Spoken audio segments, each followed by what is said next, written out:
Using Taco Bell application is pretty easy thing to do. Today I'm going to teach you how you guys can use Taco Bell application.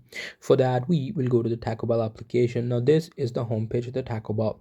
Currently I have slower internet connection, so I won't be able to see more of a data, but in your case this is the homepage where you will be able to see all the things that are at the homepage, including deals and all the other things. There are other page which is menu, where you will be able to select the menu according to you. You have to allow for your location at first.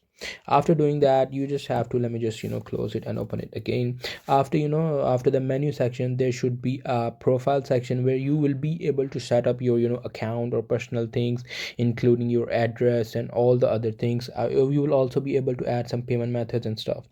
This is the reward section. In the reward section you will be able to get some cashbacks and discounts. And in the profile you have to log in. As I told you before, you will have all of your personal information right here. So that's pretty much it. That's how you'll be able to do it. Hope you guys find this video helpful.